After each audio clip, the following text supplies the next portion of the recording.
All right, Wade. Super excited to have you. This is a obviously new episode for the Footwear Intern podcast. For those that are first-time listeners, the Footwear Intern podcast is a podcast interviewing footwear professionals on their journey into the footwear industry and throughout the footwear industry, talking through your experience and any advice or light that you'd like to shed for people that are wanting to follow a similar path or gain some inspiration from what you've done. So today we've got Wade here. I've got it titled "The Wade Show" on my side over here. But Wade, I guess I'll let you give an introduction to yourself. But the first time I heard your name was when I bought this book. We were just talking before recording. I think it was circa like 2018. Something, yeah. How shoes are made. And in my brain, you were just this phantom spectacle of an amazing shoe knowledge person that created this incredible book that fulfilled all of my my young design desires. And it was, I guess I've said this in a couple other podcasts, Wade, and I guess my own journey into finding design in footwear. But one thing I hate reading. It's just something I'm a slow reader, and I do better with a video or something learn, which is why we're recording here. But this book, I refer to it as an awesome shoe textbook. I would just drool over the pages, just reading everything.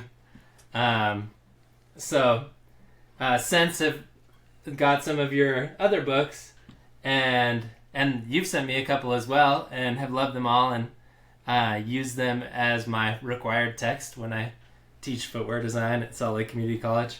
But anyways, I just want to start by thanking you for that labor of love and for igniting some of my own passion. So this is an exciting thing for me to have you here on the podcast.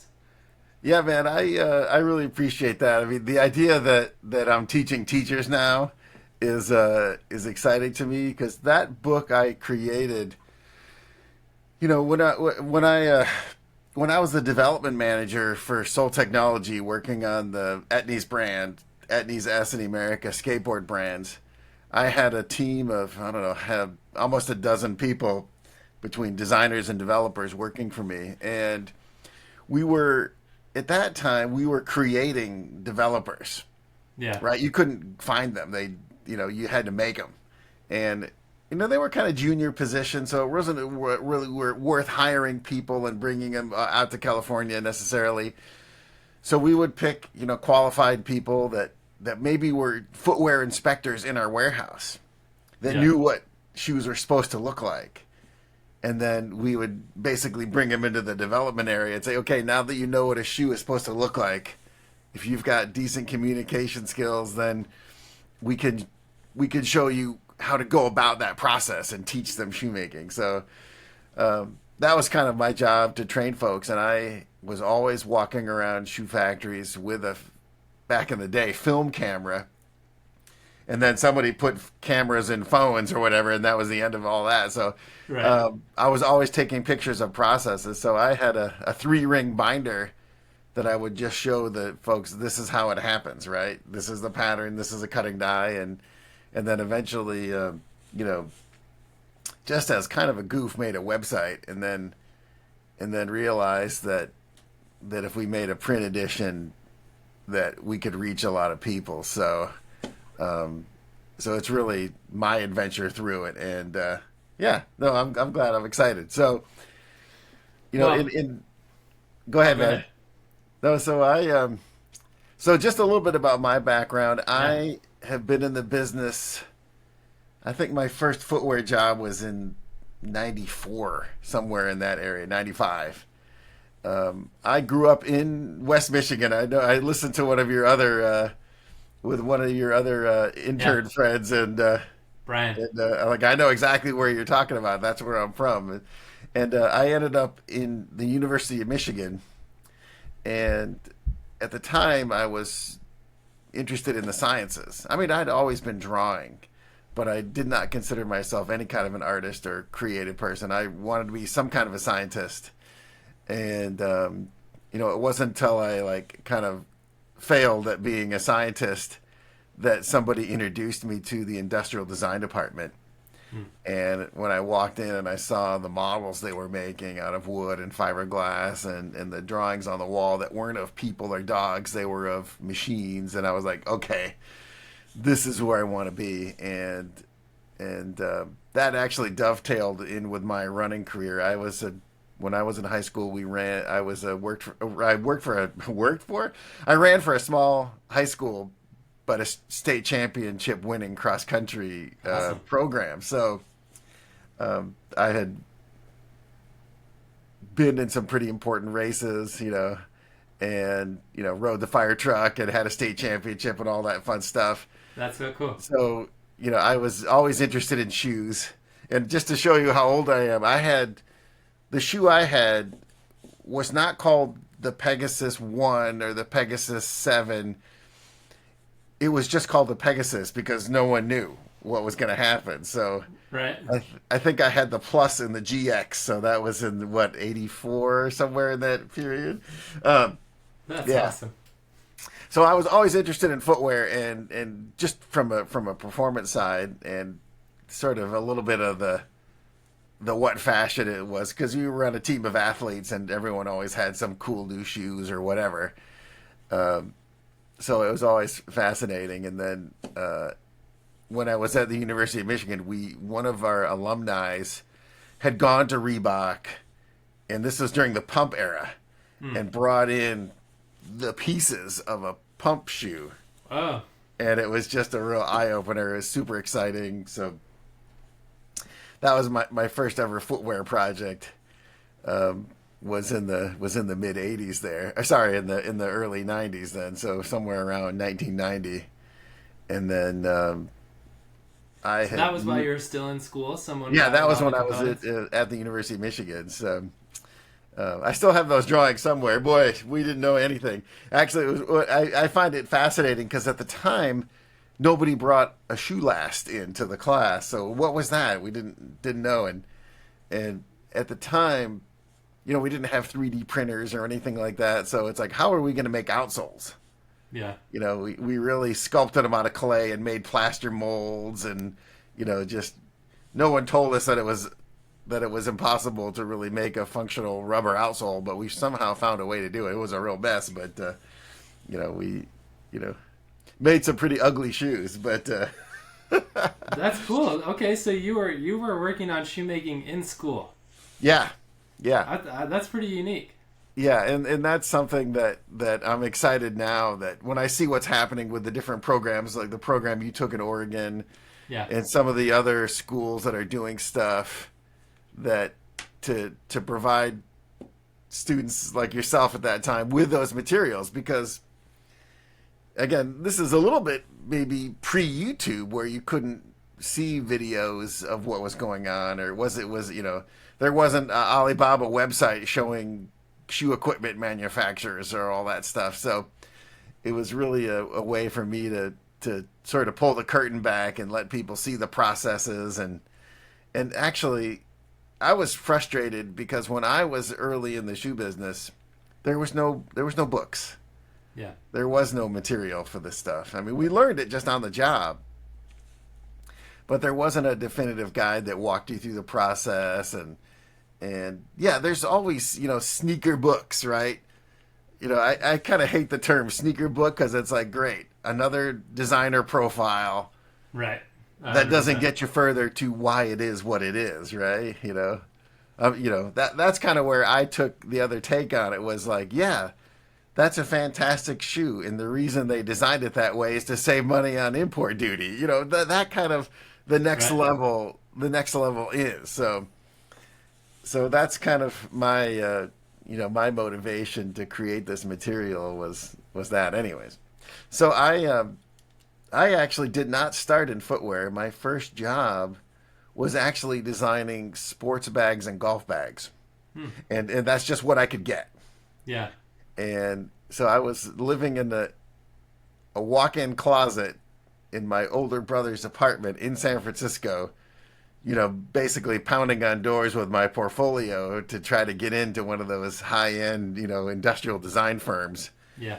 And I was pretty rapidly, disabused of what Michigan ID graduate was gonna, get into IDO or whatever at the time. So, but I did land a job designing sports bags and golf bags, and the communication technique, but also just the fact that it's fabric that has to be sewn together. Yeah. And basic manufacturing technique and communication we sort of learned, and in that area it was all done by faxes, and actually this is kind of a funny story, but we didn't have email at the time, which I know sounds bizarre, but we would literally in the morning come in and there would be 100 pages of faxes. Wow. So we would answer the questions by fax, and then I don't think we even had the digital cameras then. So if I wanted to explain a change, I had to sit down and draw it. Yeah. So I ended up freehand drawing all of the construction modifications that these things needed. Huh. And then at 5 o'clock at night, you would go stand in front of this fax machine and fax it back. But that forced me to really draw a lot of sort of mundane things, but they were construction related, right? This is how the seam goes together, and this is an explanatory drawing of what that zipper junction should look like. So at the time I remember hating it because, oh man, there's got to be a better way, It was coming. But it was coming, exactly. Oh, then we got a color printer. That was a real revolution to presentation and all that stuff. So anyways, from there I actually, that job actually, it was a horrible job, long hours, low pay, and I quit. But I had saved enough money to be able to just, and I kind of had a free place to stay. So I set up my drawing board and I just drew shoes for 4 or 5 months. Just, that's all I did. Yeah. Basically paid myself to eat and draw shoes. And then eventually got a contract job with high-tech hiking boots. They were out in Modesto, so I drove out there. And then ended up getting hired, partially because I was young and dumb and it was okay to move out to, to the middle of nowhere, right? To, have a designer with a little bit of talent that was willing to move to that city. Then I scored. Availability.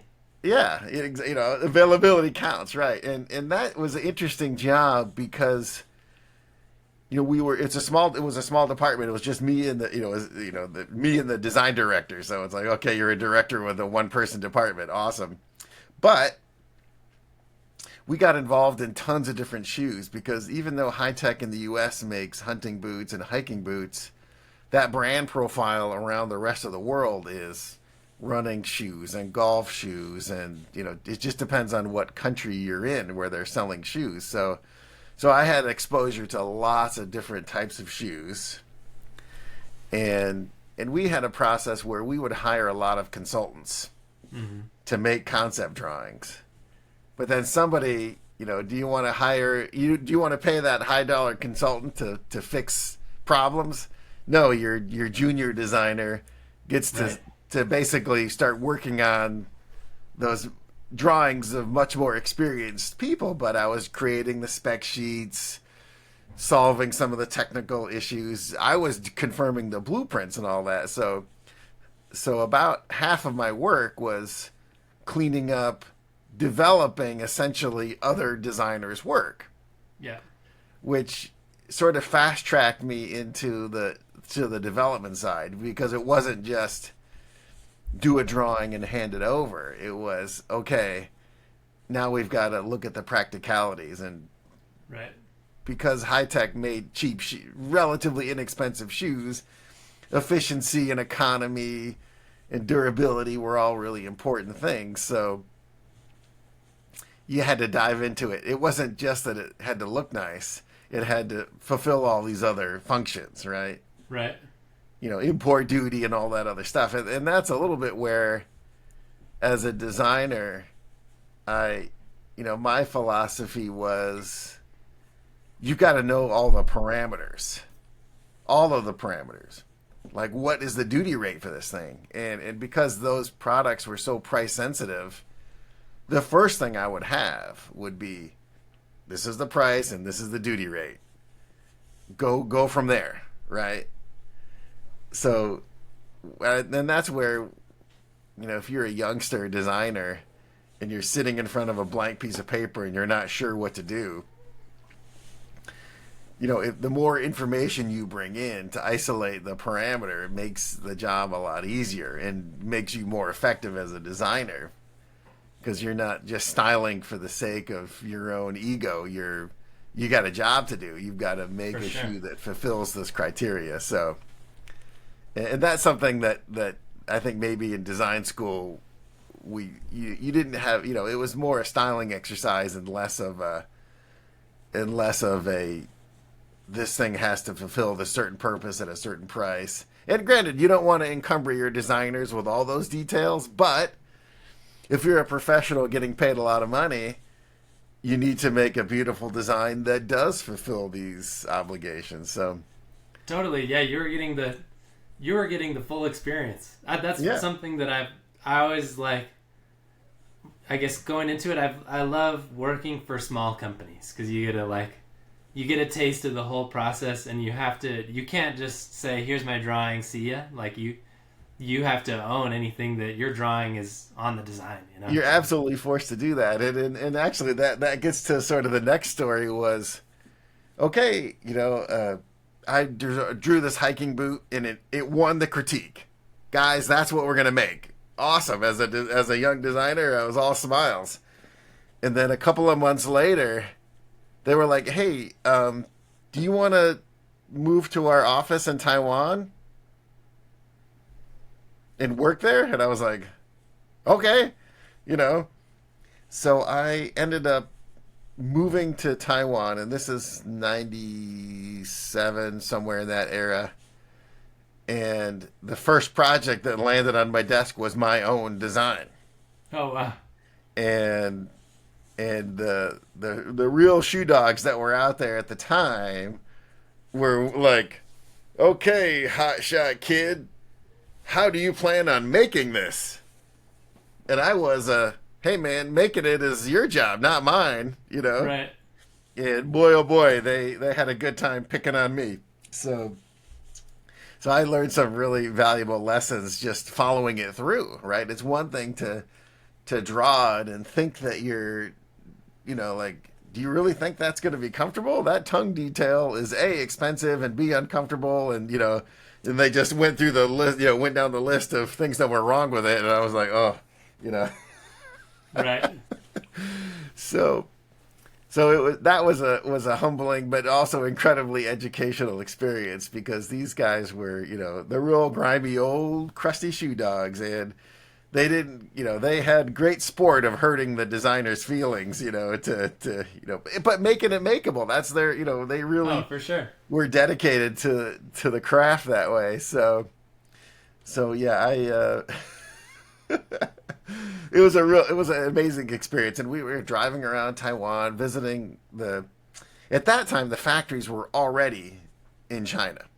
Yeah. The development centers were what was left over of small factories. So, what were factories in the early 80s were now sample rooms. And, these 1 or 2 line factories in Taiwan all closed, and they went and built 5 and 10 line factories, in South China. So my first trips to, South China, Hojie, Chang'an area, were about that time period, in the mid 90s.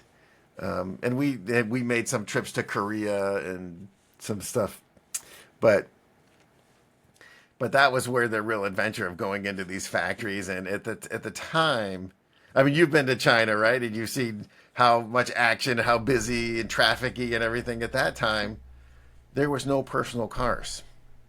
There was literally like factory owners, BMWs, buses, and trucks on the road. Zero in the way of personal cars. It was you had these big, beautiful highways that were empty.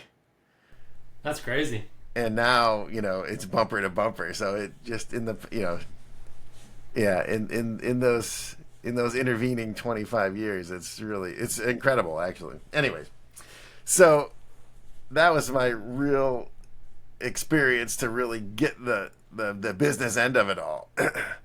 And really be in the factory solving the problems, going to the tooling shops, really walking the line, and that's where I had my first experience of walking into a big factory and seeing, whatever it is, 800 or 1,000 people stitching on a design that came off my drawing board. And that was kind of a, ego rush to see that. But then sure. the next thought was, wow, it's cool that my work is helping these people get paid and make work to take care of their families. So what's the next design we're going to make to, keep these people working? So I found that kind of a humbling, at the same time elevating and humbling experience to see all these people involved in working on our projects. It was neat, Totally. So how long were you there in Taiwan? How long did you I ended up being there for just 2.5 years. And by the turn of the millennium, right, I was back. I had actually taken a job for Burton Snowboards, working on snowboard boots. So we went from California to Taiwan to Vermont in the span of 3.5, 4 years. So, and that was another real adventure. Working with the athletes.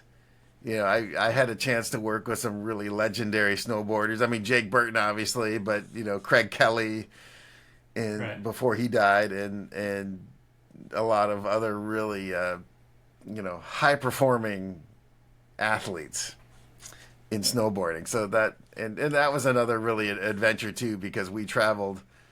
I was in China probably every other month for 2 years. It was a real grueling situation, but that development department is not very big, so we ended up on sales trips. So we were in Japan, we were in Austria, we were we were traveling a lot, just aside from the development, but just to be with the athletes and whatever else was happening. Again, a huge amount of travel working with athletes, and that was another couple of years. And then, we, at that point, I was married, and we really wanted to get back to California. And one of my coworkers from Burton had left and gone to run 32 snowboard boots. And she calls me and says, hey, I'm working for this great company. We're making skateboarding shoes. We're making snowboard boots. It's a really fun place to work. The young people here don't know anything about shoes. We need help. So I ended up coming out to Southern California and just basically got involved with the Etnies brand. Etnies SE America 32, and that was another 10 years of at that point I became a product manager for a sandal product category, but also was the development manager and trained a ton of young designers and developers. And at that time, that company was just rocketing. I was gonna say, that was probably during Etnies' biggest boom, right? Yeah, it was absolutely a golden era, and it was it was a really fun time to be working there. I was the older, the people I was working with were all at that time in their early 20s. I remember, and maybe I was I was maybe 5 or 10 years older than a lot of those folks, but the company went from selling like 1 million pairs a year to 5 million pairs, and it was just a huge, amazing growth trajectory. So again, tons of travel, but we were building a team, in the United States, training folks. We built a team in Asia. We went from maybe 5 or 6 people in the development organization to almost 50. Wow. Between the designers, the developers in the United States, and another 25 or 30 people in the Far East. I mean, it was really it was on a tear until about 2009, and that's when the organization started to flatten out, and we lost momentum at that point. But that was a really an informative time, because I became the development manager, and I was responsible for some of the really mundane, not nice things like price negotiation and making schedules. Yeah. And training folks. But I still had a little category that I was working. I was maintaining the sandal category, but generally got involved in a lot of the higher level stuff, and that's when I started writing books to sort of keep a hand in it, and as a training tool, and because we were always bringing new people in that needed to be trained up, and that was a really fun experience, and it went. We had a really good run, and from there, when the financial crisis hit, that organization kind of flattened out, and the the highly compensated managers like myself, found ourselves on the outside. Right. But about 45 minutes away from my house was a company called Liquid Force. And they make wakeboarding equipment and kiteboarding equipment, life jackets, and all kinds of other, high-end water sports equipment. Yeah. And I've put on a Liquid Force life jacket before. Yeah, exactly. So I had been, obviously involved in action sports, from skateboarding to snowboarding. I also actually at one point was a windsurfing instructor and that kind of water sports stuff. So it was interesting.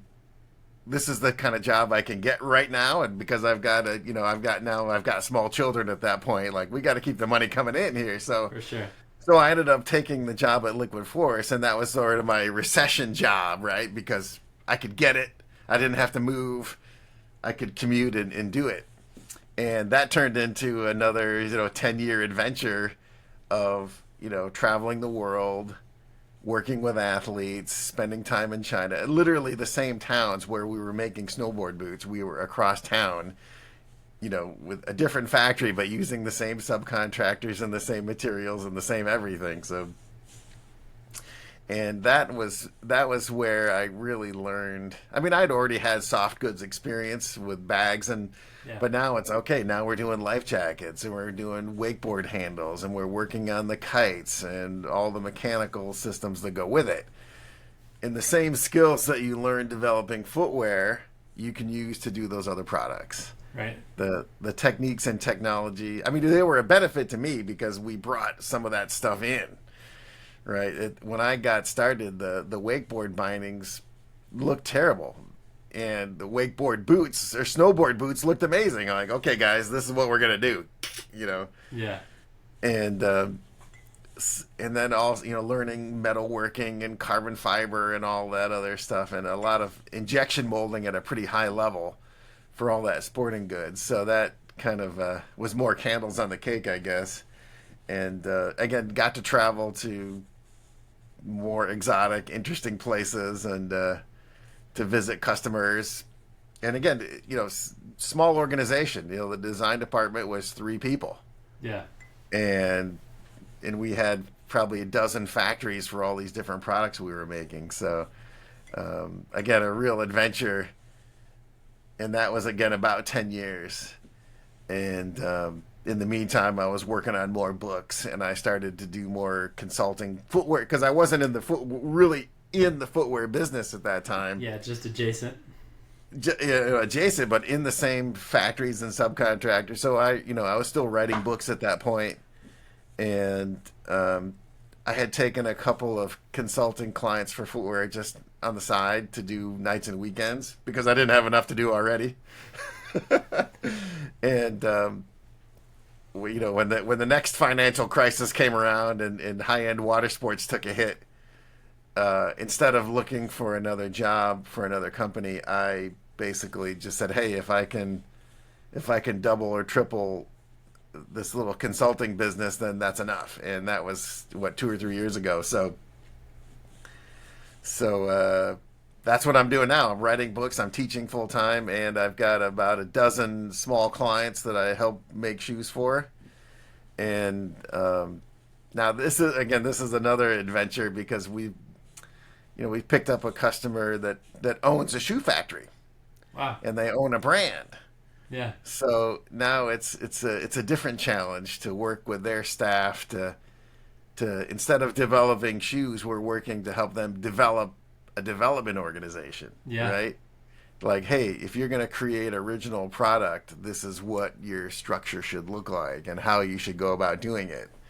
And it's kind of fun to go to one property and be with the development and the design department here, and then 100 yards away is where they're actually putting it all together. And then the warehouse is on the other side of that. So to be in one complex, working, inside the factory with all the staff that all work for the same company, it's fun. Yeah. That's really cool. I guess between like your different transitions, like starting in bags, moving into footwear, moving into water sports, back to footwear, is there any like red thread that you've noticed as far as like this is what helped me make the next transition? Or and I work with, I go back to how I first got my foot in the door, which was to be able to communicate ideas. Whether they're good ideas or bad ideas, you really need to learn how to communicate it. Mm-hmm. And, as a designer, our communication tool is our drawings. And you've got to be able to make that drawing really sing. It's got to look great. Yeah. And shoe brands, when they're looking for young folks, they can't teach you how to draw and communicate. That's not their business. Their business is to teach you shoemaking. They would rather have somebody that can really draw and communicate really well and teach them the shoemaking part. And that's kind of where I like to help people. Meaning, great, if you've got your communications nailed, because that's what they expect. You have to have that. For sure. You have to have that. And if you have some real hands-on footwear on top of that, then you're in. So, because I've worked with some folks that, nice people, absolutely well-meaning, and they were probably more where I was, which was, University of Michigan is not a great drawing school. Yeah. We were a problem-solving school. You could get lots of other courses, but the actual, like, sort of product rendering, it was not an art center type program, right? Right. And hiring problem solvers and communicators is not what design firms do. They want to hire bandits that can communicate and really draw. Right.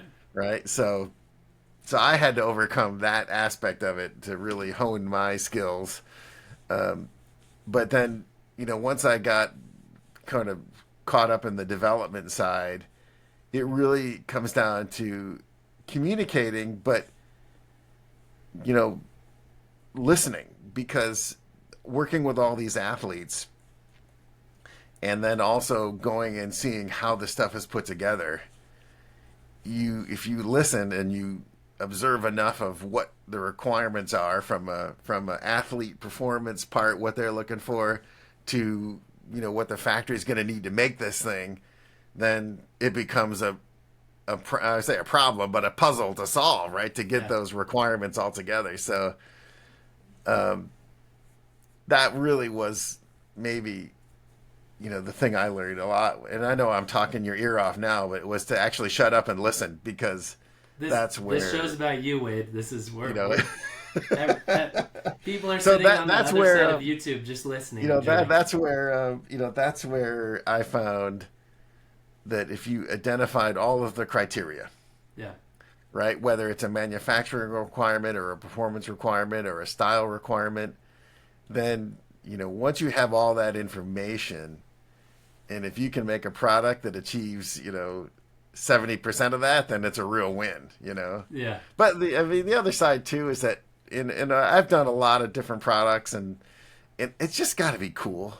That's my, some of it ends up being a little bit mundane, but when I went to work on life jackets, I'm like, okay, we're gonna do something totally different here, Yeah.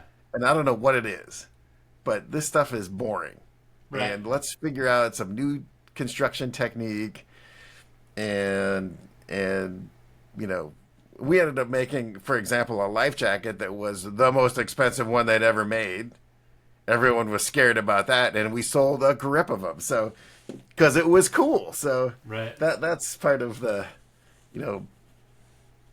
and you can tell I have a passion for this stuff, right? I mean, I could go on all day about it, but being able to take in the information and communicate to solve a problem, I guess, and that's kind of where, what I do now is I'm working with a lot of folks that are new to footwear, and I really push them to think about who their customer is, and to get away from sort of the more egocentric, I think it should be this way. Like, well, don't think, go find out.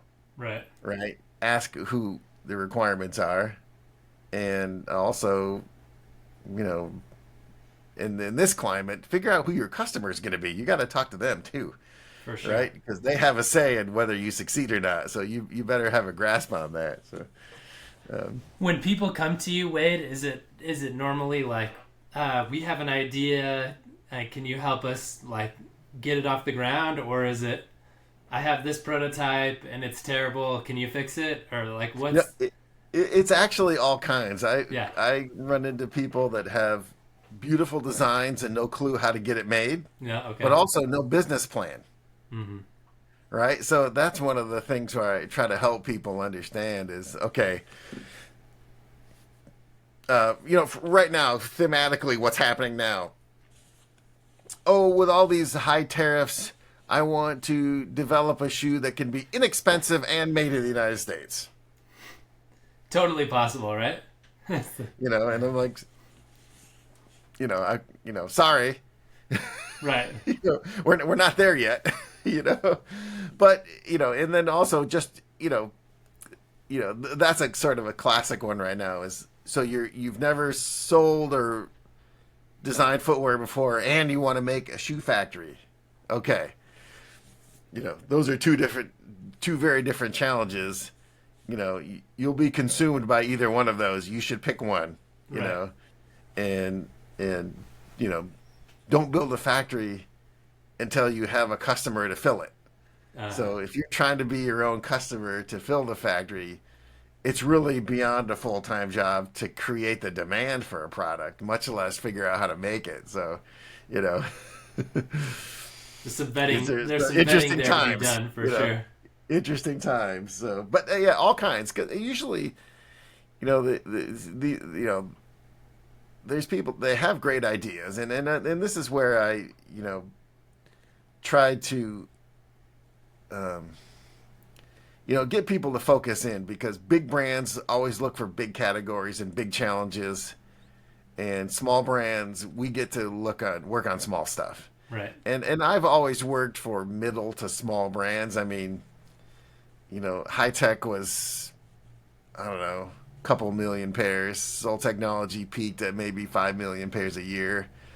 Liquid Force was totally different kind of business. That was maybe 25 million in sales totally for the brand. Yeah. So, but it was, again, I went, and this is the interesting part too, is if I worked on sandals that the FOB was $1. Wow.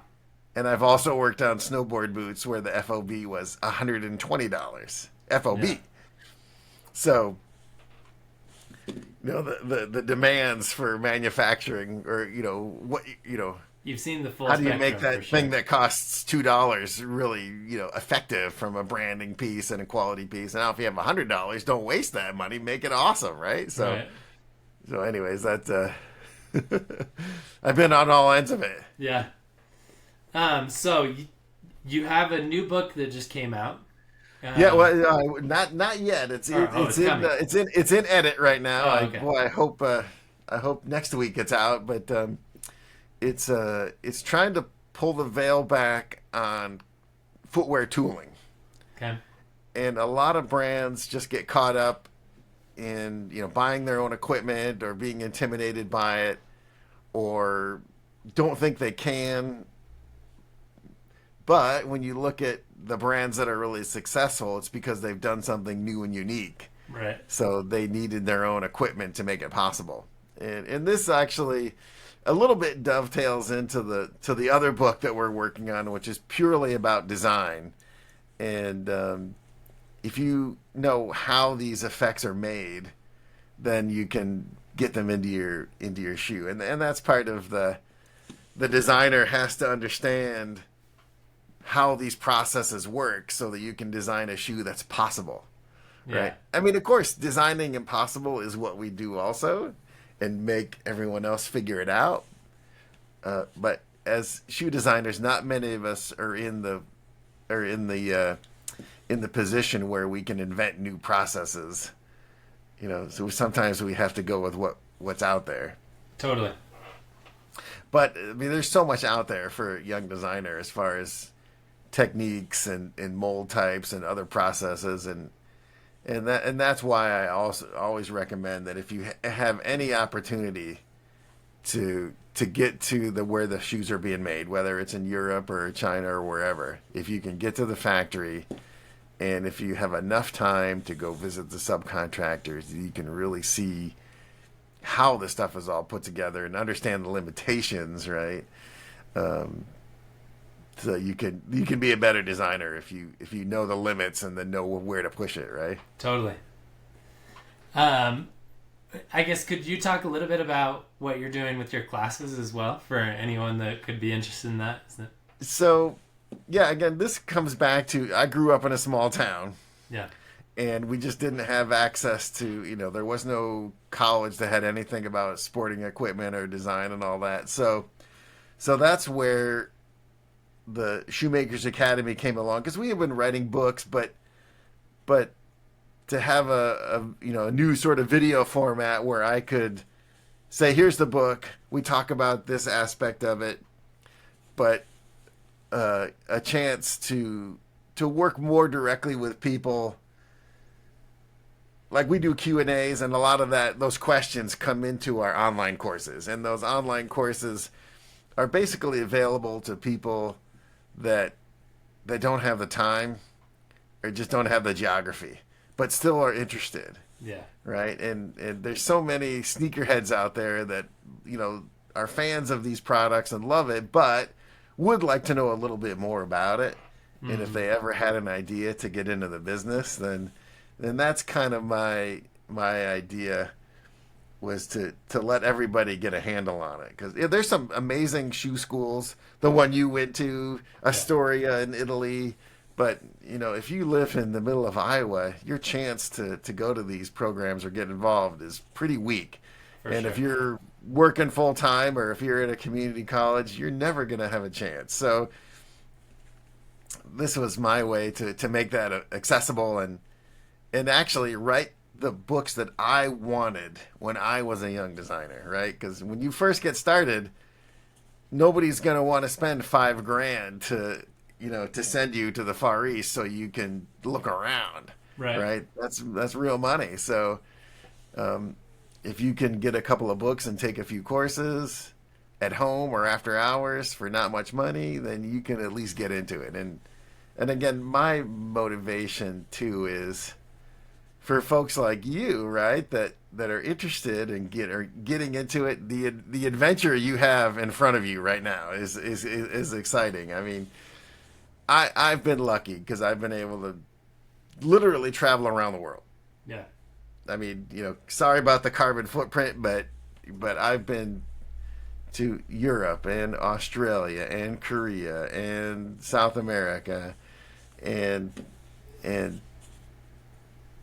we're really only going around this planet once. So if you can have an adventure and meet people, and it's I've had an incredible adventure in footwear. So if a couple of people that use my books and courses can get into this business and have a career like mine, you know, that's satisfying to me, because I've, like I said, I've traveled around the world. I have friends on just about every continent, and it's been a good time. It's been fulfilling, and I'm not finished yet. We still got still a few more years to go, but to share my experience with folks is I enjoy it. Totally. Well, I think that is very admirable. I think the making knowledge accessible and sharing that with people, I think that makes you pretty unique as far as what you've actually done. I think there are a lot of people that are willing to like share some time and chat, but to actually to do it and to share it and all that you've done is super cool. So I know for me, like when you were talking about, so my undergrad was at Utah State University it was called Outdoor Product Design and Development before I went to the University of Oregon. And at the time I was just the second graduating class, and I didn't take a sketching class. Like a lot of it was cut and sew. Most people went into apparel. And so we didn't have, it's now become a little more like melded into industrial design. But at the time it was more soft goods. And so I didn't take a sketching class until my senior year. And it was the same, like I was like, okay, well, I had to teach myself how to sketch before that, but it was like, if I can know everything that goes into this book, like everything that goes into a shoe, understand the process, and make better designs, then maybe that gives me a leg up, Yeah. in a different way. Yeah. And yeah, I think for me it was, I think that was exactly a small town in northern Utah on the border of Idaho, like it was that was my piece of like getting that extra knowledge that I needed. So I think that was mission accomplished for sure. I'm glad it worked. I mean, like I grew up in a literally a 2 traffic light town. Yeah. And I knew from about age 12 that I was getting out of this place, Mm-hmm. Right. So, I was lucky enough to get to university and to discover industrial design by accident, really. And it really, put me on a path for a unique experience. And, I mean, it's fun to share my experience and also just to be in a position now where I can help folks, if they have a dream for a small business and they want to try to get it, or in some cases, crushing dreams, like, hey, these are, I've been in footwear enough to know that this is a terrible idea. Yeah.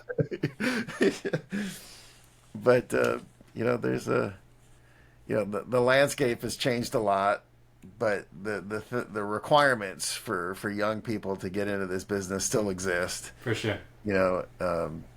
It seemed like it was at some point, it seems like it gets kind of dusty and old, and it does bug me that Nike is like turning the crank on a 45-year-old design, but they're forced, and it's interesting to watch those big brands try to pivot, like, okay, they fell asleep, whatever they did, and now they got to hustle like everyone else to, I mean, granted, they're hustling to stay on top, not be on top, but right.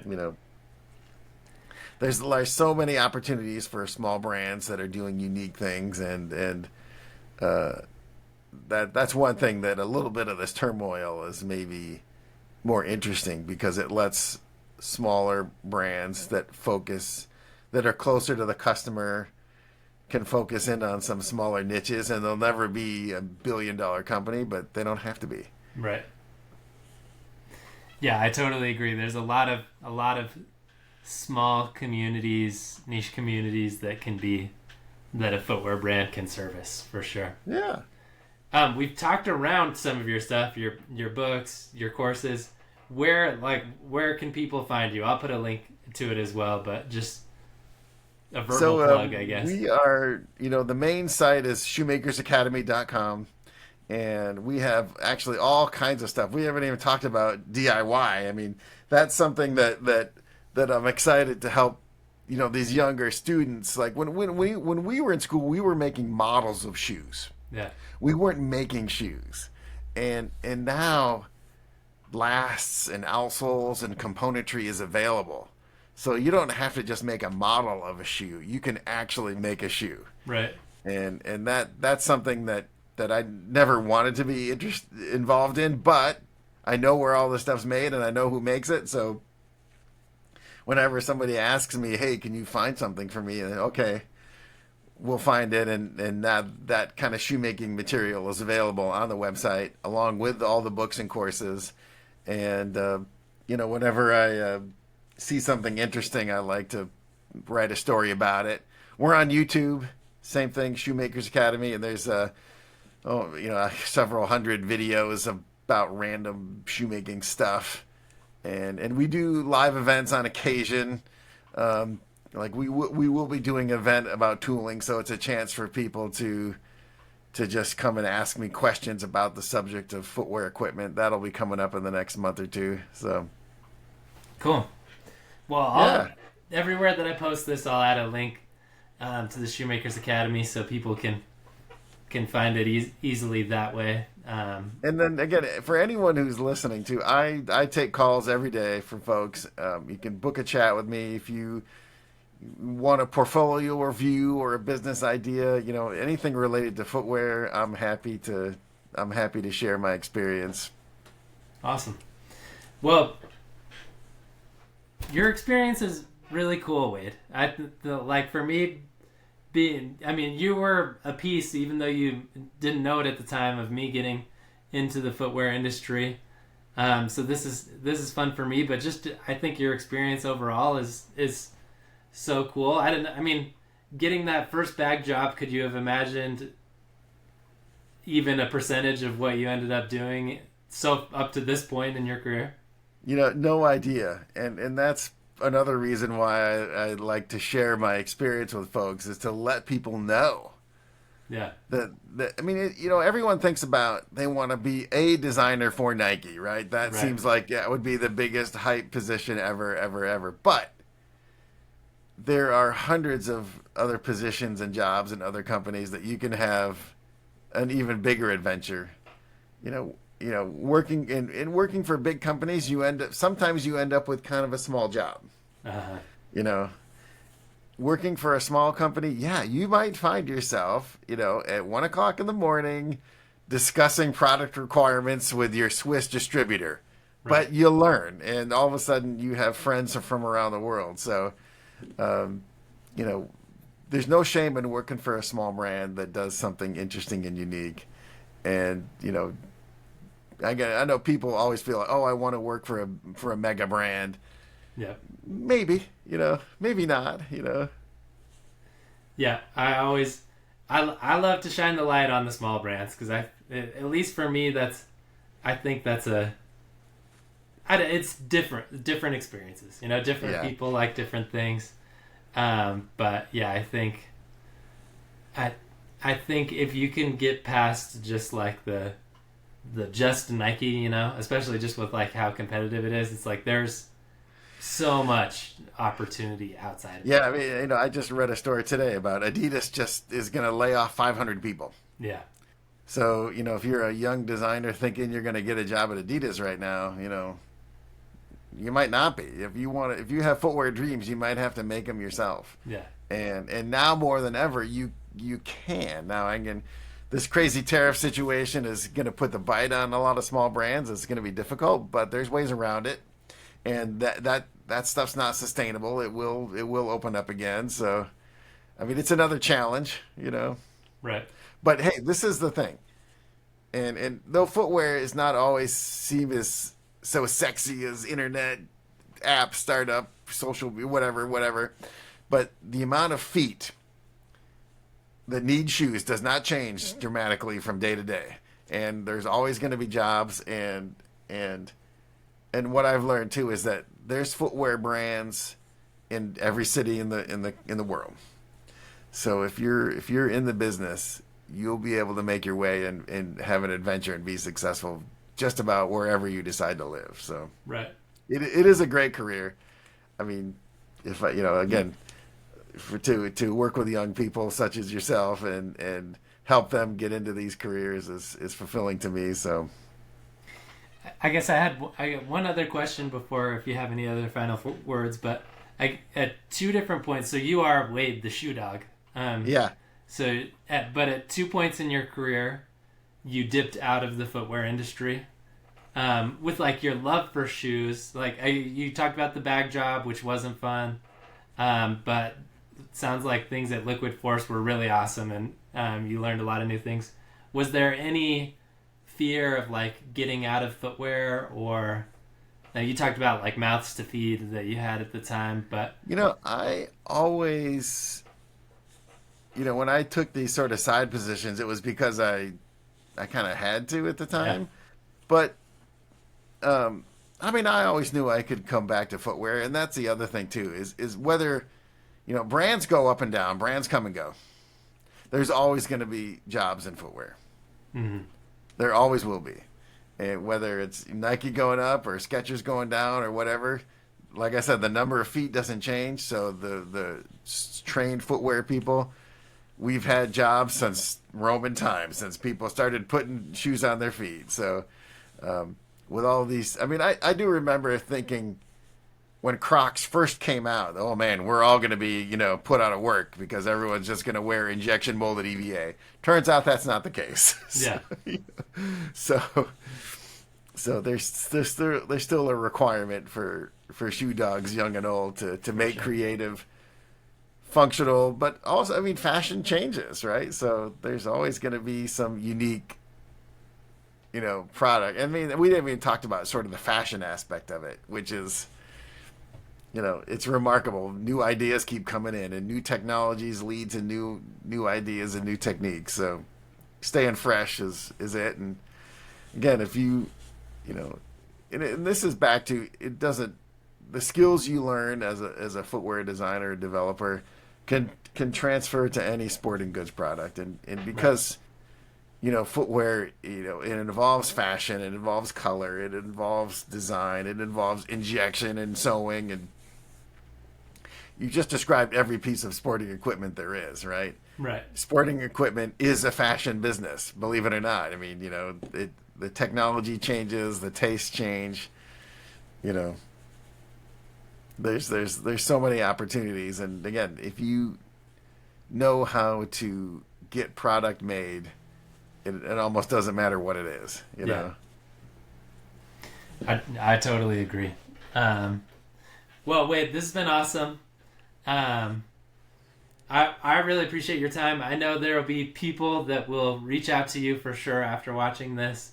I've heard that from other people in the podcast, so I think this will definitely be of benefit to many. So I appreciate you sharing your story, and the story continues, right? So it's absolutely my pleasure, and I really enjoy what you're doing as far as you're in a small business, you're teaching, and you're out there putting yourself out there doing projects like this, and keep doing what you're doing, man. Thanks. Hey, we're all trying, right?